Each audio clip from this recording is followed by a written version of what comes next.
Hello, my name is Leonie Lorimer, and I'm the National Practice Leader with GHD Woodhead, and finally, the moderator for today's session. In this session, we'll explore the ideas of manifesting culture, place, and identity in the Indo-Pacific. The vernacular is often complementary to sustainable architecture and design, yet in many cases these days, its manifestation tends towards the gestural. Opportunities for deeper relevance and benefit are overlooked. Similarly, sanitized and packaged versions of heritage, as well as dogmatic preservations of the past, each present their own limitations. Authentic understandings of what the vernacular has to offer the contemporary built environment can positively impact ideas of culture and how people live. This session will explore, through a variety of project types in a spectrum of regional locations, the lived experience of culture, place, and identity. At the end of this session, and for Australian attendees, in line with achieving formal AIA refuel points, you'll be able to identify how particular cultural influences and identities inform architecture within the various countries of the region. Understand how heritage retention, integration, and preservation is viewed and incorporated into projects throughout the Indo-Pacific region today, by analysing the differences and what can be learned from the different models. Understand why some projects are more successful than others through culture, place, and identity in specific projects, and discuss how the merging of cultures and identities are influencing the architecture of tomorrow within the Indo-Pacific region, the pros and cons.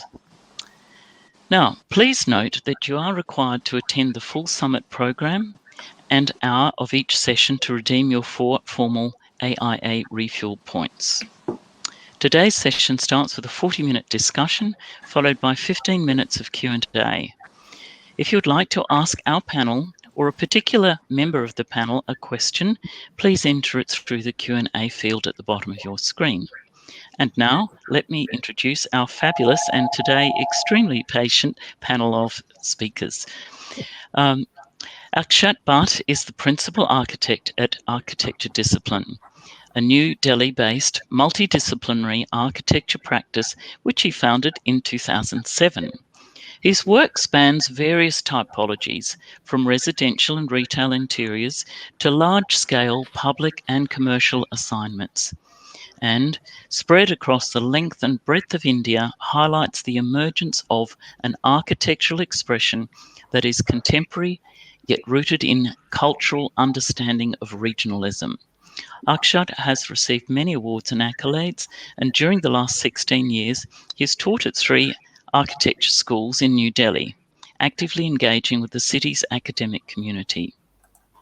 Richard Francis Jones is Design Director at FJMT Studio. Richard studied architecture at the University of Sydney, receiving the University Medal for Architecture upon graduation, and subsequently completed a master's degree in architectural design and theory at Columbia University in New York. He's a registered architect in Australia, New Zealand, and the UK, and has led a distinguished architectural career, designing many highly awarded buildings and winning international architectural competitions. Richard has taught architecture at several universities in Australia and abroad, written theoretical papers for several journals, and has been president of the AIA New South Wales chapter. He's a Life Fellow of the Australian Institute of Architects and an Honorary Fellow of the American Institute of Architects. Michael Mosman is a Kuku Yalanji man, born and raised in Cairns on Yidinji country. He now lives and works on Gadigal land. Michael is a lecturer and researcher at the University of Sydney School of Architecture, Design and Planning, where he has just been awarded his Doctor of Philosophy with the topic of his thesis, Third Space Architecture and Indigeneity. He is also a registered architect who champions country and the First Nations cultures as agents for structural change in the broader architectural profession at educational practice and policy levels. And last, but certainly not least, is Goy Zenru, who is a director of Goy Architects and has studied and worked in both Singapore and Switzerland, where her experiences influenced her approach to architecture and was the catalyst for a research trip in Thailand for her master's thesis on the topic of regionalism. In 2015, Zinru set up her practice, Goy Architects, that spans 3 Southeast Asia countries, Singapore, Indonesia, and Thailand. And together with her colleagues, she seeks to push the boundaries of vernacular and regional crafts while embracing technology and modern working methods, producing award-winning projects such as the 2020 INDE Awards Best of the Best project, Sukasantai Farmstay. So that's our introductions, and let's, after this delay, get straight into the questions. So the first question is, how do we identify particular cultural influences and identities that inform architecture within the various countries of the region? What are these influences and how do they differ? So Akshat, I'd like to start with you. Your architecture practice reaches into both high-tech and adaptive reuse. In what way does your Indian culture influence your thinking? Well, in our case, I think well, what we studied with high tech, what we understood with high tech architecture was just optimization and efficiency, and sort of understanding lifespan, how to make things modular, how to sort of detail spaces, and how to plan and detail elements and spaces in a manner where they can actually be sort of replaced and reused in a sense. Whereas I think what we look deeply into for for Indian influence and context is is our understanding of is how we use space. How I think in India most things are fairly democratic, or spatial use is democratic. There is a wide influence and a wide variety of or a multitude of people who actually use any space, because we have insane socioeconomic diversity. Um, and that studying that, how studying people and then understanding the simplistic materials is what I think informs our architecture. Okay. Michael, you're an Indigenous Australian architect. How do your ideas and practice bridge different cultural worlds? I think the main idea is how you connect to your place and what that means in a deeper understanding of what that means. And for me, it's about connecting with country, or country as, we are part of it, or we are country. And that's something that informs the ways that I practice. And it's something that I'm promote to my students in studio spaces, in how you communicate ethical practices, for instance, of getting down to some really fundamental foundational concepts of where you are. So for the Australian context, it's always about this place has been inhabited since time immemorial. And that's a really fundamental concept that we can come back to. And that informs my ways. And I think it's really important that we bring people into this conversation and to embrace that and to find ways for themselves as well to connect with that notion.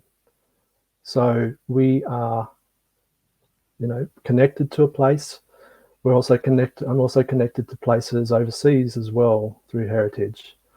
South Sea Island, English and Irish, and heavily, immersed in the colonial systems that we have all around us today. But there's something that there's a deeper level of engagement that we can practice or take on in the way that we carry out our design processes.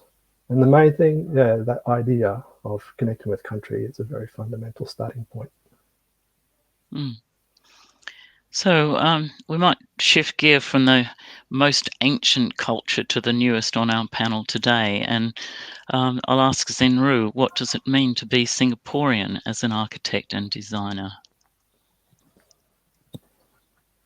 Well, I think that's quite a big question. To be honest, I'm still actually finding out myself.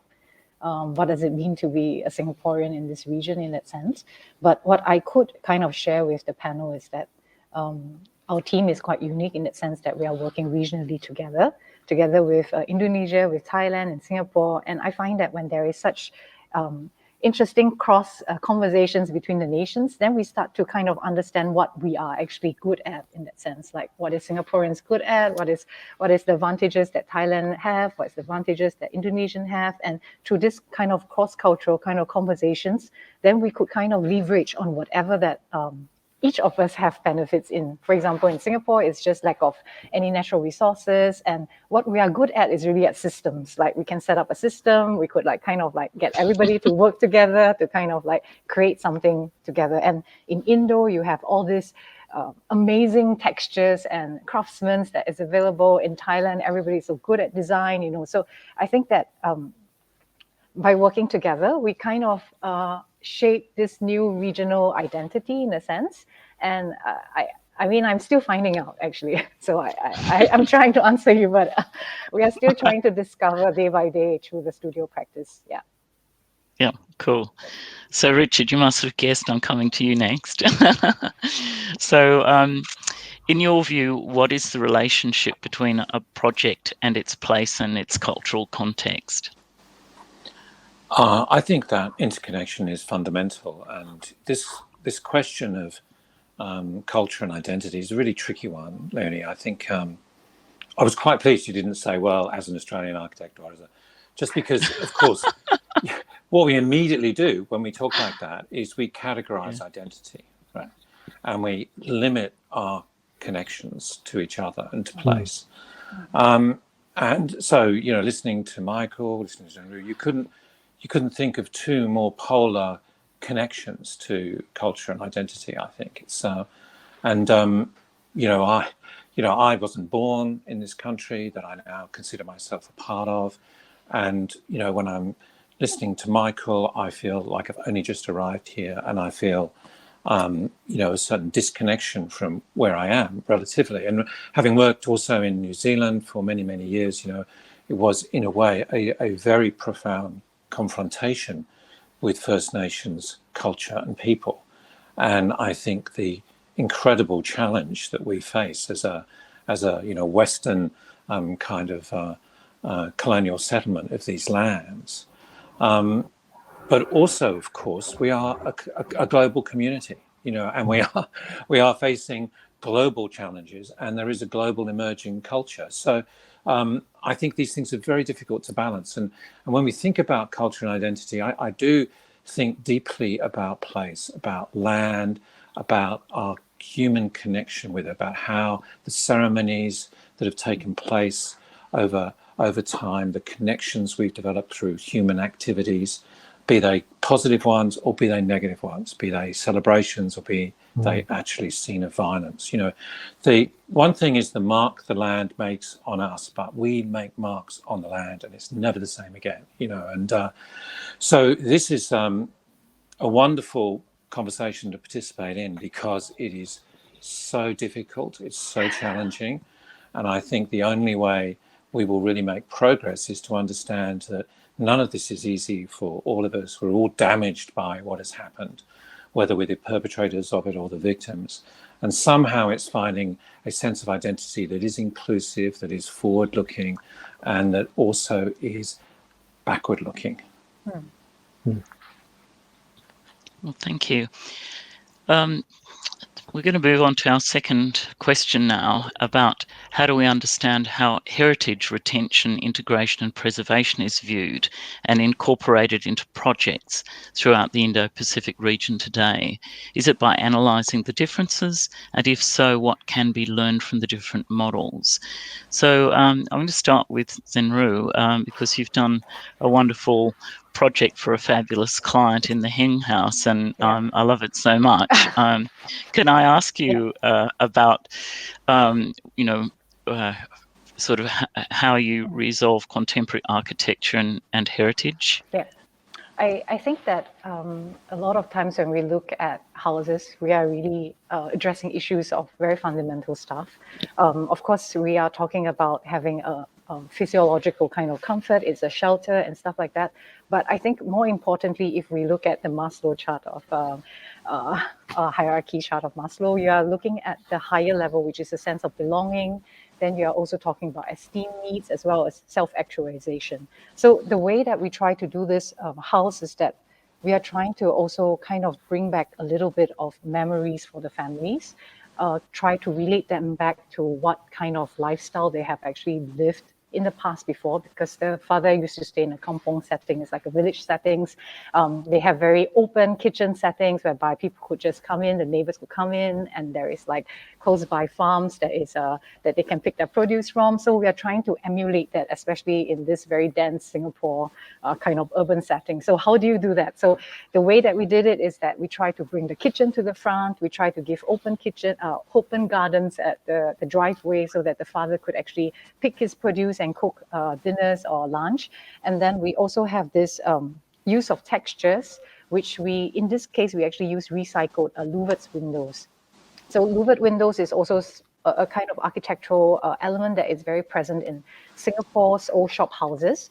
And by using just that kind of a texture into the house, it kind of triggers a little bit of memories for the family to say that, they are living in this very nice, natural ventilated space that doesn't really need so much air conditioning spaces. So I think it's true also organization of space so that you can actually introduce like a new ritual for the family to remind them of like some of the memories that they have in the old village times. And second is actually the use of textures that we try to remind them that, these are some of the palettes that has been available in the design kind of environment in the past, for example. Fantastic, thank you. So, Ashkant, you've done a wide range of heritage work, despite the fact that you're a very high-tech kind of a guy. Could you just talk about how you respond to heritage?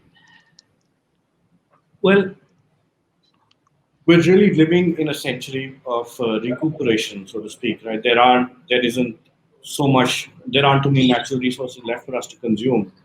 So, our idea with working with, and we actually do feel that there is enough from the past that we can preserve. So the idea of us engaging with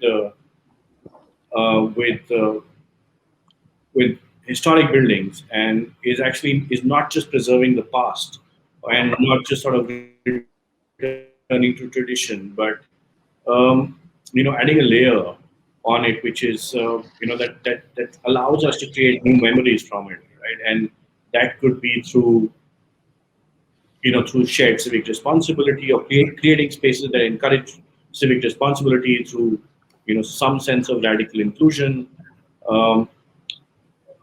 Resource optimization and whatnot. But I think most of this sort of hinges are, moves around a sort of social agenda of, inclusion and sort of a dignity of social interaction. And that, in the kind of work that we do with it, it sort of spans spaces for younger, sort of upcoming,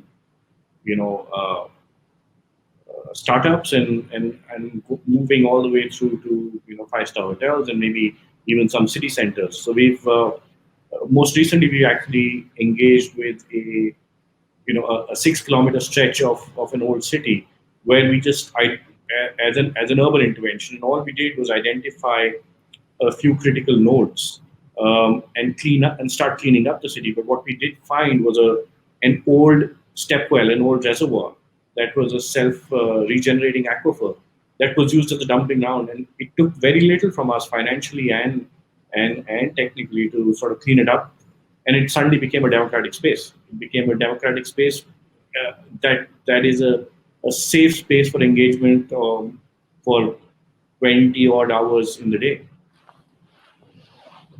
Fantastic. Now, Richard, I know that you've got a very strong view on heritage, so I'll just invite you to share that with us. Look, I would say, Leonie, that built heritage, built manifestation of our heritage is really important to us. And the number of challenges we face with that right now. I mean, these buildings do embody the kind of values and aspirations of the moment they were built. But also many of these buildings go a little bit further than those temporal things to something much more fundamental. And for us, I think particularly now in this kind of modern, slightly kind of disconnected existence that we all live, that connection to our past is really important. We have a love of old buildings that connect us within our lives, which are very disconnected. So I love them, and as an architect, it's a wonderful thing to work with, around, next to heritage buildings, to study them, to understand how they came into being, how they're composed. But one of the problems we face, and it's really a result of our kind of modernist heritage on top of this, is that we tend to think about our heritage buildings as static, as kind of relics, as museum pieces, whereas architecture isn't like that. It's something that lives. It's never static. It's constantly changing. And if we look at some of these buildings, including many in the city I live, in Sydney, they're actually built by several architects over longer periods of time. If we look at Rome, it's very hard to find one building built by one architect in Rome. And yet when we come to our heritage buildings now, there's a sense of fear that we're going to make them less through our work with them, when in fact, we should see that we can make them more by doing that. So I think we need to understand our heritage and our architectural heritage better. And we also need to be more confident and bolder with how we adjust it to reflect our current values, our current aspirations, and our current needs.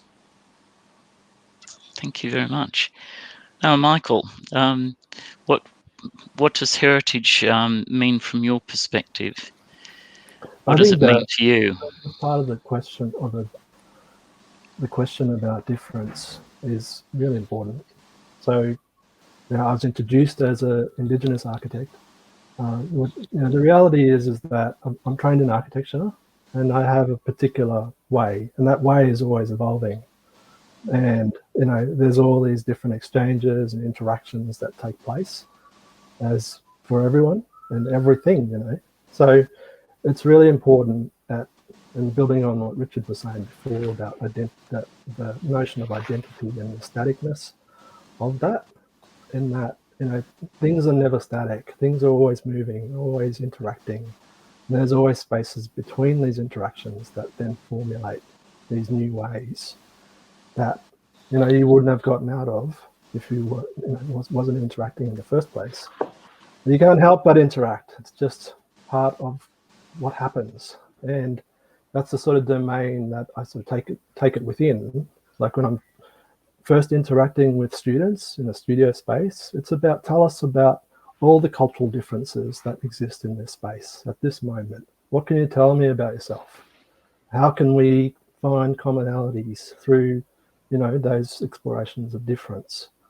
And that way you can build these relationships, and you can then extend new concepts based on those relationships. Same thing with buildings. Our heritage, it's extensive back to the early 1800s here in Sydney. Those buildings, they're built from country. The sandstone is quarried nearby. The timber, it comes from a place where people occupied and connected with those trees or those forests. So there's a history there that carries through to the moment those places are built. And you never know, the connection that Aboriginal people, or with their ways, they may have connected and formed memories with these heritage buildings. And then that exists into the present day, and you start to form these new connections.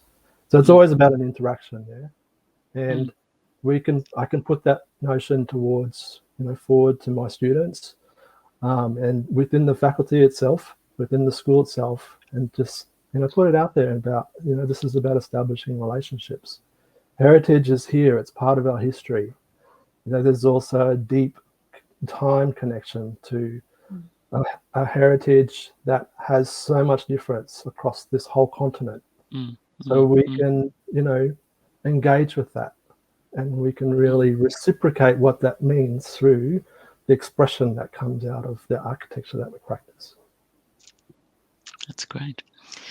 So the next question, why are some projects more successful than others as they relate to culture, place and identity? Can you specify particular projects and what makes a successful project? So Michael, while you have the floor, what makes it a successful project as it relates to culture, place and identity for you? Well, I think it's that connection to place. It's a really fundamental architectural principle. And by that, you then start to get connections with people and with all beings, for instance. So a great place that's happened in the pandemic, the COVID lockdown here in Sydney for the last few weeks is my local park, that's Sydney Park. And it has a deep history, connection. It's on Gadigal land. It then became a brickwork. They manufactured bricks, dug deep pits. So the bricks that form up built infrastructure in the area that's come from the ground. And that's the case for most of our colonial setups. Then it became a rubbish tip. So it's filled with rubbish. And now it's been reclaimed, and it's a beautiful park. And they've re-established it with infrastructure, landscape, artwork installations that people can connect with. And it's not just about people, it's about everything can connect with it. The native endemic species in the landscape, that brings in birds and bees, and there's water retention features that encourage bird life to come in. We've in the last 5 weeks we've visited the park every week and seen black swans with cygnets. Wow. And we've seen them develop into these beautiful growing, they'll soon be grown up. So we've seen, just by connecting in that way, that this space with this infrastructure and how it's then, how this infrastructure has been implemented, there's this grander vision that somehow, someone has really thought through, and people are, everything is connecting with it in this built-up space. So I think it's a fabulous intervention. Beautiful idea. And it just takes you back to that very fundamental concept of connecting with place. So, Akshat, you undertook a highly successful project in Rajasthan, the Manu Ranakpur Hotel. Why do you think that was a success? I think architecture stands, with one leg in a few thousand, 100 years BC, and a few thousand, maybe centuries, and another leg in the 21st century. And I think the Ranakpur project was often seen as a sort of critical regional dialogue, but it wasn't really that. I think the success, the appreciation of the Ranakpur project was the contribution to place. It eventually demonstrated an architecture that was open to a multiplicity of influences and values.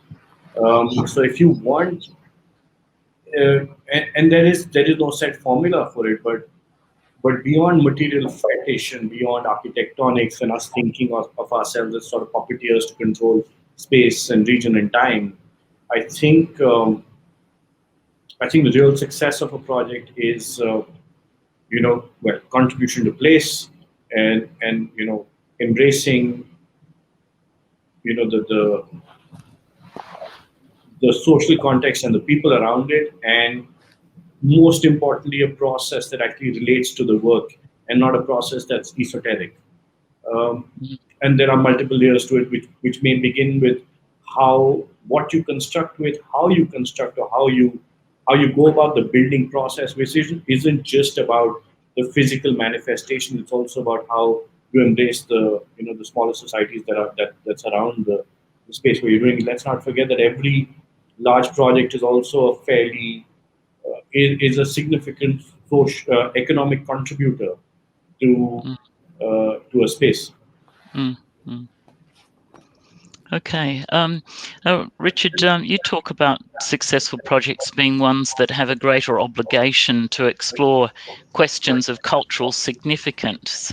Perhaps you could expand on some of those ideas. Sure, Leonie. I think, look, one, of course, every project can say something about its place in its moment in time and its culture. But some projects do bring with them a greater expectation or obligation. If we think, for example, we could think, for example, of projects which exist on a very sensitive site in terms either its natural habitat or its history. Sometimes bad things have happened and they need to be remembered, and therefore doing any work in that place carries a special obligation with it. But also the purpose of the building, the function of the building is a key factor here. So if we think of the art museum, for example, or a museum, generally these are in a way buildings which are going to accommodate cultural artifacts, mana and memories, and we are going to go to these institutions to actually understand who we are at a deeper level through the artworks and through the artifacts. So they come to hold a greater significance and opportunity in terms of our cultural identity. Now, that doesn't mean they're going to do that successfully. We've seen, for example, an incredible production of globalized art museums, which have been, in a way, placed into different places around the world by highly talented kind of, global brand architects, in a way to say that this city's made it, this city is now international, and therefore here is this incredible sculptural work which brings it into the 20th century as a piece of technology and as an artwork in itself. Or one can take the approach of actually looking deeper into this place where this building is connected to, and where it is going to become a storehouse for the memories, the culture, and I think the kind of collective identity of those people. And that brings with it this great opportunity, but also this greater obligation. And we've seen these two things happening around the world. In fact, mainly we've seen the first be highly successful in branding global cities, including ones here in Australia, for example. Thank you. And Senru, Farmstay Sukhothai was the INDE Awards 2020 Best of the Best. Why was it so successful? I think that I would like to also add on to what Michael has said. This connection to the environment is very strong and it's very important for the projects as well. And I thought about it as well. There is, I think, 3 components if I want to distill it. First is actually creating this shared experience within the space itself. So when people come to the space, they go through certain rituals and then they have a common experience, and this creates memories. And it's important for us to kind of evoke memories from the past, as well as create new memories for the future, because this is the memories that we're going to move into the future with. These are the things that we're going to learn from, have some shared experience for that. And I think the third most important part is really the ability for the space to inspire people to do more. So the farm stay is generally just a farm stay. It's just people to come in and then they stay. But I think the amazing part of the project that we didn't plan that it would be so successful, but the whole idea was that when people come, they feel so inspired by the kind of environment that they have. And they start to learn more about how the farmers are growing the organic vegetables. They start to learn how to be more careful with the food that they eat, not to waste so much, So actually small little steps like this could create, I think, new memories, new rituals for the people. And then this would then create a new culture or influence in the identity of the place in itself. So then I think these are very important aspects of it, rather than just looking backwards, but we have to see how new opportunities for us to kind of create new memories looking forward. Yeah. Fantastic. Thank you. Our last formal question is, how is the merging of cultures and identities influencing the architecture of tomorrow within the Indo-Pacific region? And I think I'll ask this question primarily to Zenru, because you have a unique style of practice where you your three leaders are all crossing national borders. So perhaps you could talk about how that uniqueness influences and enhances your practice. Yeah. I think as mentioned in the earlier part of the conversation, all of us, we are very inspired by whatever the regions bring to us. You know, it's like we have like big open eyes when we are going into different factories or industry, and then we start to look at how people weave different kind of rattan, or like the use of timbers, you know, and we find that there's so much exploratory possibilities in Southeast Asia that has not been explored yet. So the studio, how it does is that we try to have 3 different teams in 3 different areas, and we would send out like small little probes, like we'll go into different factories and we'll see what's available, and then we'll bring back, and then we'll discuss to see how can we use them in our projects. So then how can we make them to be a bit more modern? How can we kind of maybe improve the design or use traditional technologies and stuff like that. And I think that when we mix this kind of textures from the past as well as a modern setting, it really gives and generates a very nice conversation. It brings back memories to people about how things used to be made, and then also like it kind of like the materials actually allows us to connect back to the makers, which is, I think this is something very, very intrinsic for us, the desire to kind of connect back to the maker, how things is produced. And it's almost as a antithesis to all the industrialized products that we are touching and feeling now. So the studio is very into like very tactile kind of material, you know, and to see what's the kind of different defects that is there, because all the small little variations is what makes the objects beautiful. And we really appreciate that small little details of it. Yeah. Yeah, I might segue with that idea across to something that Richard said to me when we were having a chat, and it was about that we live in a time when we're dominated by image consumption, and that you know, we're sort of consuming images of built environment, and we're also curating images of ourselves. And so to ask you really, how can we develop a strong sense of identity, both culturally and personally, in this sort of the context of this image consuming modern world? I think there's a real risk for us there, Leonie. I think it's a very difficult territory that we have to navigate, because the world that we live in, which is so visually dominated, it's so kind of fabricated in a way, it's so digital, it is so focused around simple consumable images, and also the commercialization and reduction and commodification of what we do and culture in general.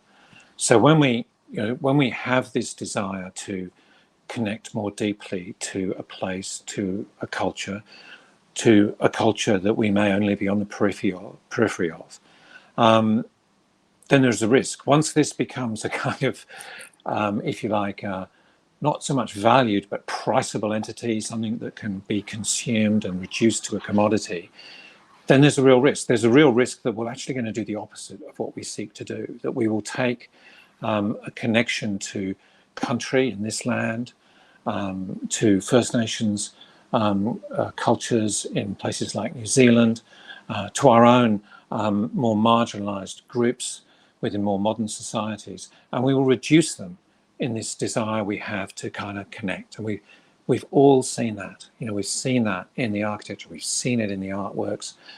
So in a way, you know, we need a little bit of hesitancy, we need a little bit of care and time, and above all probably respect when we do this, because we will put at risk our very heart's desire if in that process we reduce it to something less. And that actually is the natural course of kind of the commodification of culture in a globalized state. it's hard. It's going to be hard. So I'm just going to fuse some of the questions I had on together with questions that are being asked in the chat line, and I'm going to turn to Michael here, because you've been raised in two worlds, or more than two worlds, and sometimes they're very different views of culture and identity, and sometimes they can even be potentially divisive. So can you offer advice as to how we begin the process of integrating culture and identity into a project that steers a course through those different worlds, and we have a richer project as a result? Yeah, I think it's talking about it earlier, just with the relationships that you develop, and the reciprocity that comes with that. And sometimes you just have to be quiet and listen and learn and educate yourself and understand what that means. And the building on what Richard was saying just earlier, the symbol, the symbols and signs that are around us, it's just enveloping us. It's just overload of this, and to take things back to a fundamental space, to remove ourselves from these, this sort of artificial realm that we live within. We can really deeply understand what cultural values connect and how they do that. So yeah, I just think it's we can sort of peel back the layers and broaden our capacity to build networks and reach out and find different ways that you haven't come across before, and learn from that and apply that to your practice. I think it's such a fundamental human quality, to sit around a fire and just be present, be comfortable in each other's presence, create these safe spaces, connect, and build new narratives, basically. And as an architect, it's so easy to get caught up in our advanced capitalist world. That's the situation, and we have to evolve with that. But we can always, maneuver and sort of, piece together these different ways and make those attachments to sort of shift, those sort of qualities of these systems that are outside of our control in most cases. So it goes beyond the architecture. It's this sort of whole cultural and political domain that we exist within, that justifies things like colonialism and the sort of oppression of Indigenous peoples. We can learn from what we have through our First Nations cultures, and all the differences and all the ways, all the pedagogies, all the different practices that have occurred and have evolved into contemporary, the current times. And no doubt that these things are conversations that I pass on to my children to continue on with. So I'm optimistic, at the end of the day, that there's a lot of, there are open minds out there, and we can shift systems, but, the systems are here, and we are, I'm embedded in it. And but it still doesn't rule out that there's ways that you can make those shifts. So, Akshat, when we were having our conversation, I was fascinated that on the one hand, you're a progressive metal guitar player, leaping around the stage, doing acrobatics, etc. And on the other hand, you were talking about the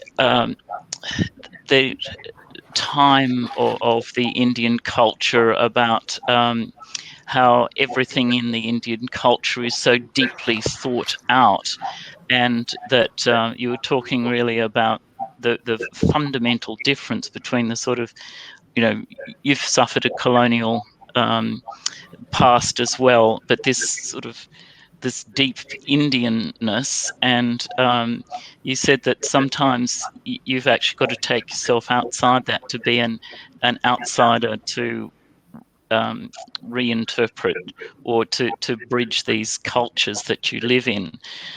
I might just ask you to, talk about all the worlds that you inhabit and how that influences the way you approach a project. So I think what happens, well, it's a personal journey, I guess, and for obvious reasons, when you're in your teens, you start playing guitar and you gravitate towards rock and metal.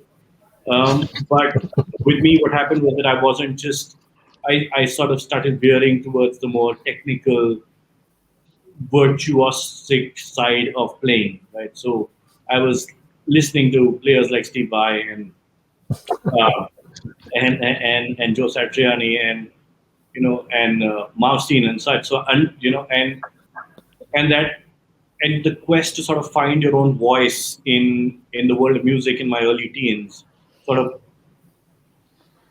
gave me a clue to or something that pushed me towards looking at fusion and Indian classical music and trying to study the fundamental differences between what is classical music in India versus classical, or in our part of the world, in classical music in the West, and similarly popular music in the West and popular music here. And they are two and it sort of led me to study the fundamental differences between the philosophies of the West and the East. Um, I didn't find that quest, or I didn't find that dialogue in architecture school when I joined architecture school. And really, I joined architecture school because I wanted stationery, not because I wanted to be an architect. Um, and the the sort of need to find engagement and excitement, uh, as a young person was. Well, the only way I found out of it was or one of the tricks I thought I could use was the tricks that I'd learned in music, and that got me engaged with progressive architecture or with British high tech. Really, the first building I saw I that I'd never seen before, the kind of which I'd never seen before, was this rooftop extension by Coop Himmelblau, um, and then led me to the Centre Pompidou, and then trying to understand contrast and composition, and then studying piano's work, I saw the Tijibao Cultural Center, which said, well, there can be more to it. So it's not just, again, you're not just sort of, it's, I would say it's analogous to sort of flying around on stage as the Centre Pompidou, loosely speaking, and then finding more meaning in it.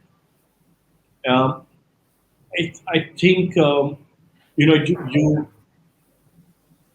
lot of what we see is about dissonance, so that's the error that we often talk about when we start looking at patterns and materials and techniques, etc.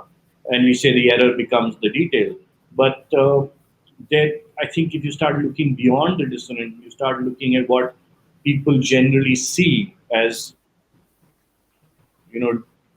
exquisite dissonance is a lot about juxtaposition, in architecture at least. And if you can find ways to address time space, you would have some degree of success. If we find ways to then embrace people, you would find a lot of success. Okay.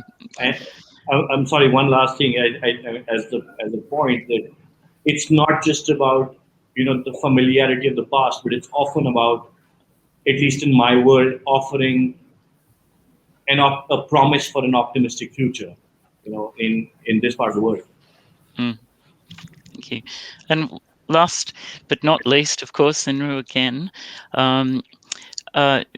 you traveled and you studied in different parts of the world, and then that gave you a perspective back on being Singaporean. Could you just perhaps take us a little bit on that journey and how it's led to your views today? I think the story that I would like to share is that when I went to Switzerland, then I think they always have this small little cafe pause, one at 11 o'clock, one at 4:30, and we'll be sitting around and we'll be really discussing like our different cultures. So they'll be very interested, like, hey, so how do you do your architecture over in Singapore? You know, like, what do you do? You know, stuff like that. So it really got me thinking and kind of reflecting a lot about the architecture that we are producing in Singapore as well. And of course, everybody is very influenced by the modernist movement and everything is kind of international style. And it really got me thinking a little bit like, how are we different in any sense more than the rest? Like how can we approach architecture differently with as we have different set of environmental considerations as well? How can we create new form of architecture, or even look at the vernacular kind of architecture and bring it to the international stage? So I think this was something that was like kind of embedded in me subconsciously, like, where is our voice? How do we represent ourselves to a certain extent? And then maybe towards the further part of my career, then I start to subconsciously be very drawn to regional kind of vernacular languages and materials. And I think then the studio started to slowly kind of see how can we actually use some of this vernacular knowledge in our modern architecture. And there's a lot of like benefits as well as useful strategies that's used during the vernacular architecture examples that we could use and adapt in our modern architecture. So I think that's what I want to say. Yeah. Fantastic. Thank you. Now, I might need some stage directing from Jan because we started, I think, 10 minutes late, and we've gone, I think, 5 minutes over now. So that's okay, can Leonie. we take just another 5 going. minutes? Yes, most definitely. Fantastic. Go So ahead. we'll take the last 5 minutes to just have closing thoughts from each of our panelists. So I'm just looking alphabetical order. We'll go with Akshat first. Just closing thoughts, remark. Well, I mean, I'm fundamentally stuck with two dialogues right now. One is that it's essentially a recuperation. So look at what you have. And architecture is not really about the last perfect building or the new clever idea, but it's about offering it's about offering a platform that can create new history and possibly new memories for its inhabitants. Okay. I'm going to take Zenru as a Z, not a G. So we'll go to Michael next.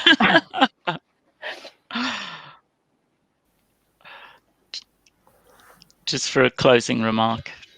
Yeah, I think it's all about process for me. It's such a fundamental architectural thing, and in life too. Yeah, it's how you go about doing the practice that you do. From my perspective, you know, it's about recognizing, acknowledging, and celebrating country and traditional knowledge holders who have, you know, who are country. So there's a really fundamental starting point, you know, that we can, as architects, advocate for, and, you know, really put out there for, you know, our allied disciplines to and our political domains to you know, follow in this sort of way. I must mention as well to Akshat that I actually loved Steve Vai back in the 80s. Had a cassette of this. So, and that's the other thing. It's like, you know, you can have these sorts of conversations and connect in some way. So that's you know, over 30 years ago, and that takes me back to back in time to very important memories of who I am. And that's what we can share, you know, give to each other, is making those connections and understanding what those things mean and how they can positively impact on future-proofing, your design ways. Great. And Richard? Thanks, Tony. I would say, look, in connection to place and culture, key thing is listening. Key thing is listening. I think starting not with arrogance, but actually trying to do no more damage is a good place to start. And I also think who you work with, authentic voices, connecting with people directly through the work, and also time. And I have to say, these are things which are very difficult to find in the beginning of the 21st century. And I just like to end by I just remembered a story when we were talking about one of my former collaborators, Romaldo Gergola, Italian, American architect, designed the Parliament House here, became an Australian citizen. And a conversation I had with him at one point was that, he didn't really feel Australian. He didn't really feel connected to this place until he buried the body of his wife here. And I think there's something that tells us something about the depth and significance of our connection with land and how ultimately personal that is. And Senru, you've got our final close.